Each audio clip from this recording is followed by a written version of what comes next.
Spirituality मतलब मंदिर, मस्जिद या चर्च का चक्कर नहीं है।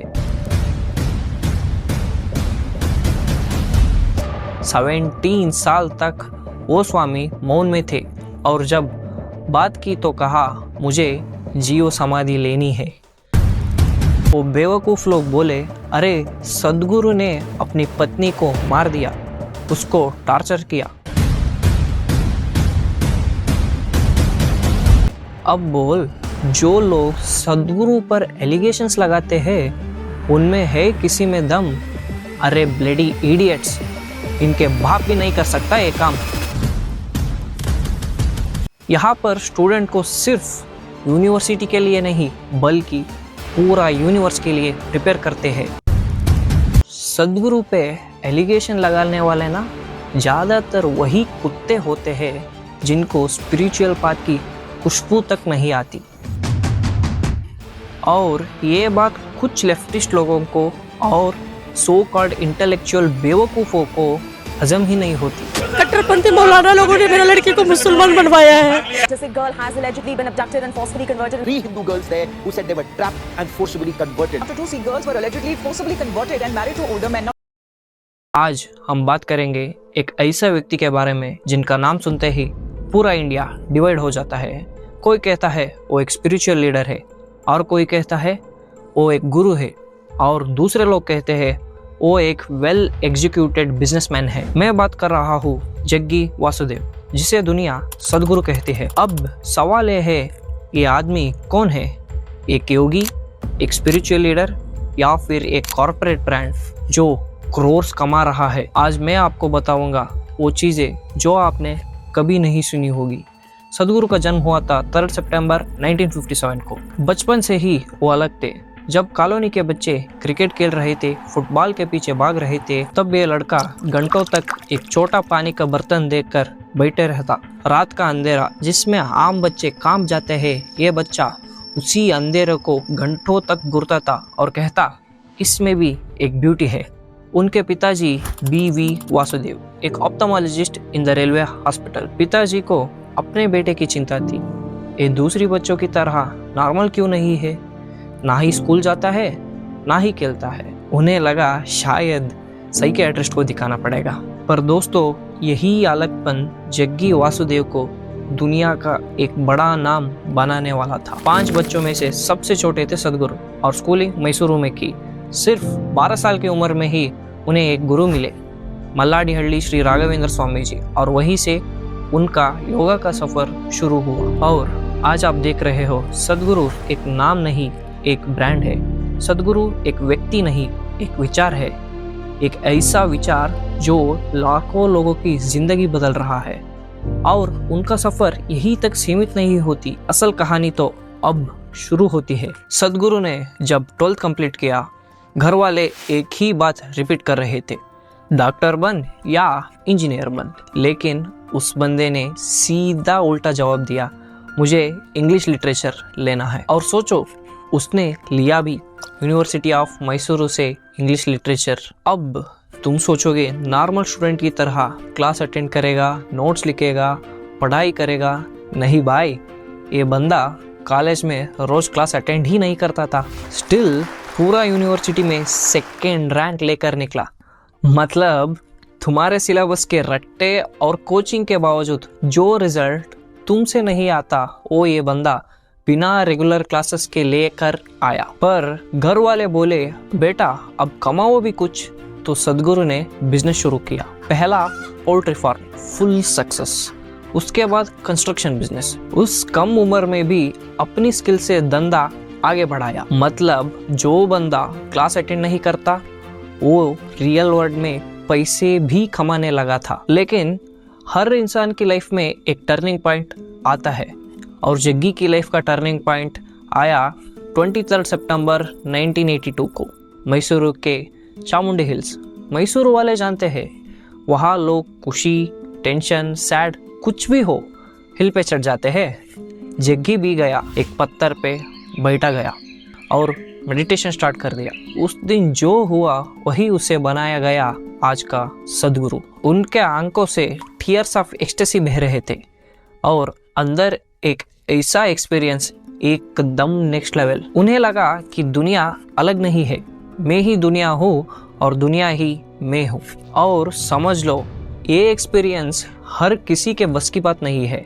जो स्पिरिचुअलिटी में डूबे हैं वो लोग समझ जाएंगे, लेकिन बाकी जो इडियट्स बेवकूफ़ लोग पैसा, घर, गाड़ी के पीछे भागते हैं, उन्हें स्पिरिचुअलिटी का असली खुशी कभी समझ ही नहीं आएगा। वो लोग अपने बेकार की लॉजिक और सो कॉल्ड साइंस से स्पिरिचुअलिटी पे लेक्चर देते हैं, पर असल में उन्हें खुद पता नहीं कि जीवन क्या है।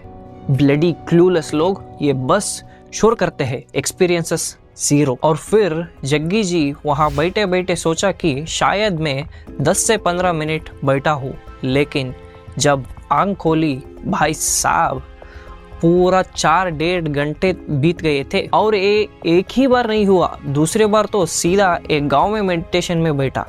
उनको लगा 30 मिनट्स हुए हैं, रियलिटी में 13 दिन तक लगातार ध्यान में थे। समझ रहे हो, 13 दिन। और जब वापस आए, उनके आसपास लोग रो रहे थे, अपनी दुखद कहानियां सुना रहे थे। गुरुजी, मेरा बिजनेस लॉस हो गया, मेरा बेटी भाग गई, नौकरी नहीं चल रही, बीवी छोड़ के चली गई। सब अपना रोना रो रहे थे। और जग्गी जी समझ गए, ये स्पिरिचुअल अनुभव सिर्फ मेरा नहीं रहना चाहिए, ये सबको मिलना चाहिए। और वहीं से उन्होंने डिसाइड किया सबको स्पिरिचुअलिटी का ब्लिस मिले। और उस डिसीजन का नतीजा है आज तुम्हारे सामने खड़ा ईशा फाउंडेशन। अब जो लोग स्पिरिचुअलिटी को समझते ही नहीं, उनको एक बात बता दूं, व्हाट इज स्पिरिचुअलिटी। स्पिरिचुअलिटी मतलब मंदिर, मस्जिद या चर्च का चक्कर नहीं है, ये कोई रिलीजियन नहीं है, इसके लिए एक डिफाइन बाउंड्री भी नहीं है। ये है अवेयरनेस, इनर पीस, दया और प्रेम का अल्टीमेट एक्सपीरियंस। और हाँ, इसको तुम अपने इडियट लॉजिकल डेफिनेशंस में बांध नहीं सकते। साइंस के फार्मूलास और तुम्हारे सो कॉल्ड लॉजिक से ये चीज समझ आती तो दुनिया कब तक एनलाइटन हो जाती। समझने वाले समझ गए, जो बेवकूफ लोग हैं उन्हें समझना भी जरूरी नहीं। फिर भी मैं ये बोल रहा हूँ क्योंकि अब आता है एक कंट्रोवर्शियल पार्ट, सदगुरु और उनकी पत्नी विजिमा।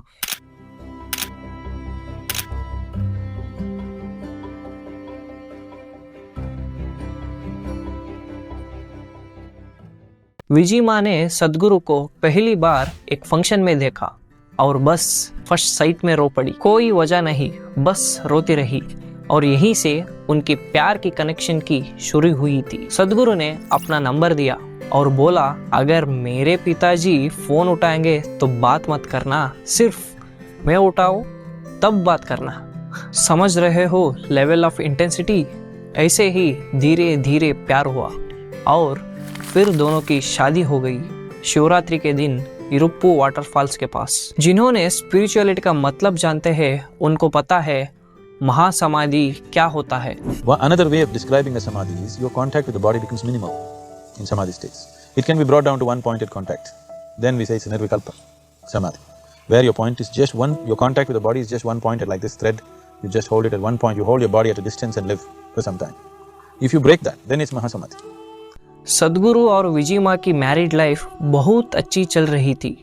उनकी एक बेटी भी हुई। दोनों मिलकर योगा और मेडिटेशन लोगों तक ले जा रहे थे। और फिर एक दिन BR हिल्स में निर्मलानंद स्वामी जी की मुलाकात हुआ।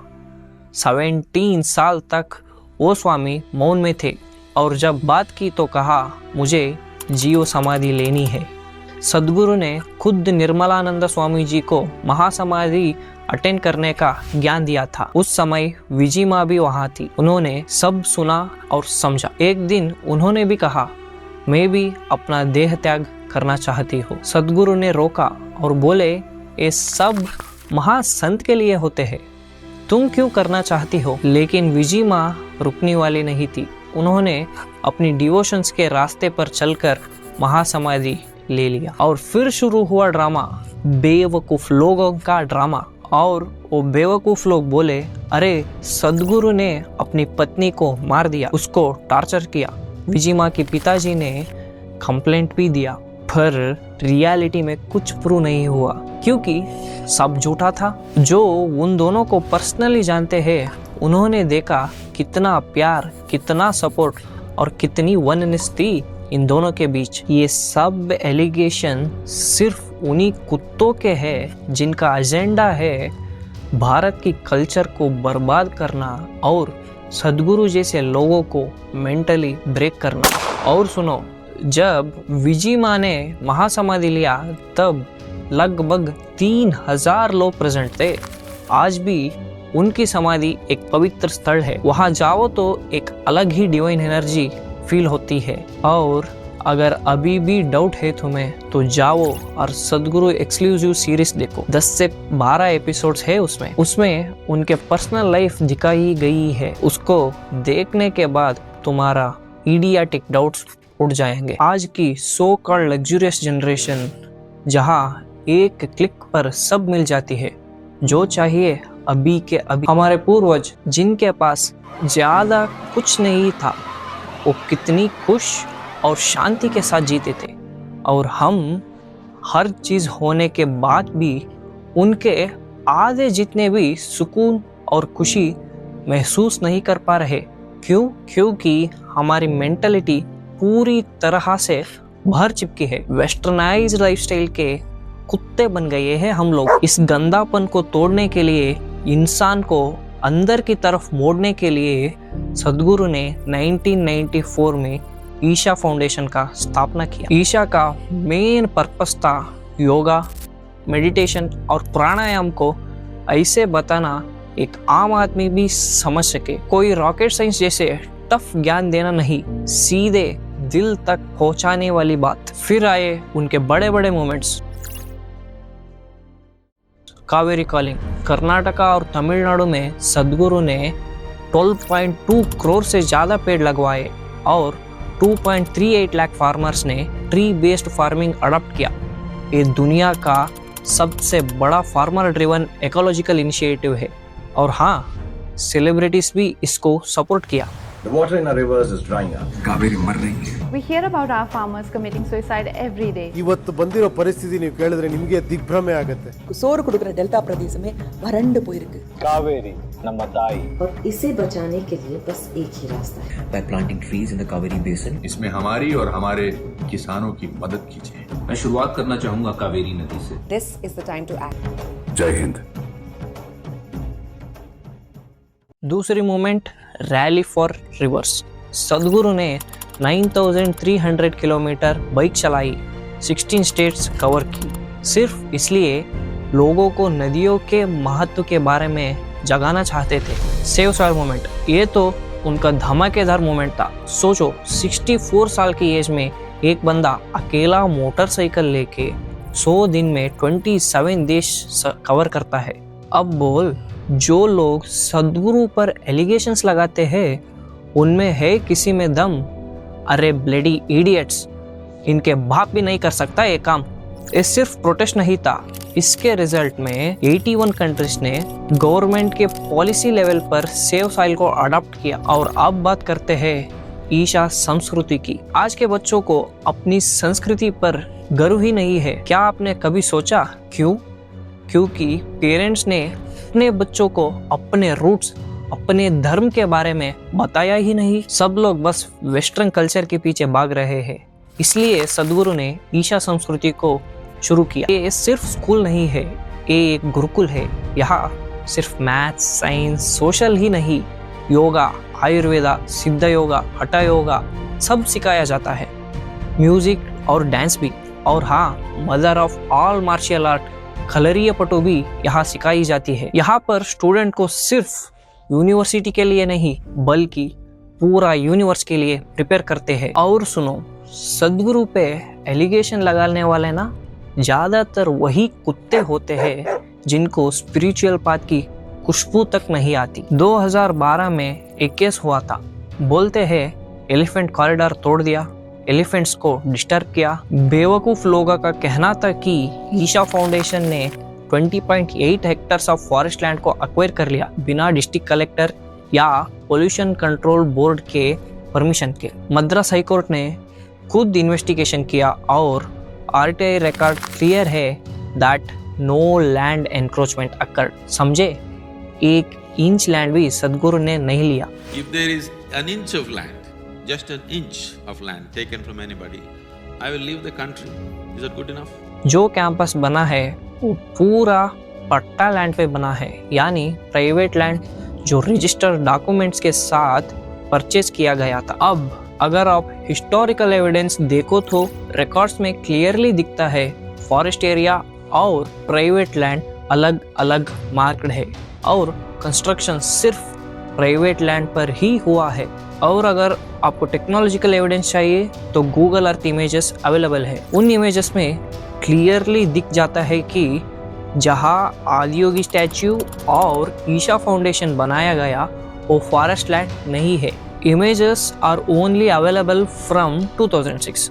उससे पहले का पुराना डाटा डिलीट हो चुका है, इसलिए पहले का प्रूफ नहीं मिलता, पर 2006 तक के इमेजेस सब कुछ क्लियर कर देते हैं। फिर 2024 में एक और तमाशा हुआ। डॉक्टर कामराज ने बोला सदगुरु ने उनके 39 और 42 साल की बेटियों को ब्रेन वॉश कर दिया। कोर्ट ऑर्डर करके 150 पुलिस घुस गए ईशा फाउंडेशन के अंदर। इन्वेस्टिगेशन हुआ, रेप हुआ क्या? नहीं। अब्यूज हुआ क्या? नहीं। फोर्स हुआ क्या? नहीं। औरत ने खुद बोली हम अपनी मर्जी से यहाँ है, खुशी से है। अब बोलो किस मुंह से एलिगेशन करोगे? ये सब नौटंकी क्यों होती है पता है? गौतम बुद्धा को पॉइजन क्यों दिया गया था? जीसस को क्रूसीफाई क्यों किया गया था? अरे क्योंकि ट्रुथ हमेशा अनकंफर्टेबल होता है। जो सच बोलते हैं उसके पीछे कुत्ते भौंकते ही रहेंगे। मीडिया के कुछ हिस्सों ने ये तक किया कि 37 लड़कियों को फोन करके बोलते हैं मत जाओ सत्संग, मत जाओ हठ योगा, वहाँ अत्याचार होगा। हद है यार, तुम लोग देश का कल्चर डिस्ट्रॉय करने वाले हो और सदगुरु का कुछ नहीं बिगाड़ सकते। असली बात सुनो, आज के दुनिया में जबरदस्ती कन्वर्शन हो रहे हैं। बंदा मान भी नहीं रहा, फिर भी धक्के मार के फोर्सेबल कन्वर्शन कर रहे हैं। एग्जाम्पल तो कट्टरपंथी मौलाना लोगों ने मेरे लड़के को मुसलमान बनवाया है। Just a girl has allegedly been abducted and forcefully converted. 3 Hindu girls there who said they were trapped and forcibly converted. After 2 Sikh girls were allegedly forcibly converted and married to older men. Now, लेकिन सदगुरु के case में कोई जबरदस्ती conversion नहीं होता। हिंदू बन जाओ ऐसे कोई नहीं कहता। लोग अपने आप धर्म से अट्रैक्ट होकर हिंदू धर्म एक्सेप्ट कर लेते हैं। समझ गए? ये नेचुरली हो रहा है बिना जोर जबरदस्ती के। और ये बात कुछ लेफ्टिस्ट लोगों को और सो कॉल्ड इंटेलेक्चुअल बेवकूफ़ों को हजम ही नहीं होती, इसलिए रोज नए एलिगेशन, रोज नए ड्रामा। मीडिया वाले अपने धंधा चलाने के लिए सदगुरु पर मसाला मिर्ची लगाते ही रहते हैं। समझ लो, the tree which gives maximum fruits will get maximum stones. अंत में एक ही बात है, सदगुरु को तुम मानो या गाली दो, उनके विचारों से सहमत हो या ना हो, लेकिन उनके काम की स्केल और इम्पैक्ट को इग्नोर करना नामुमकिन है।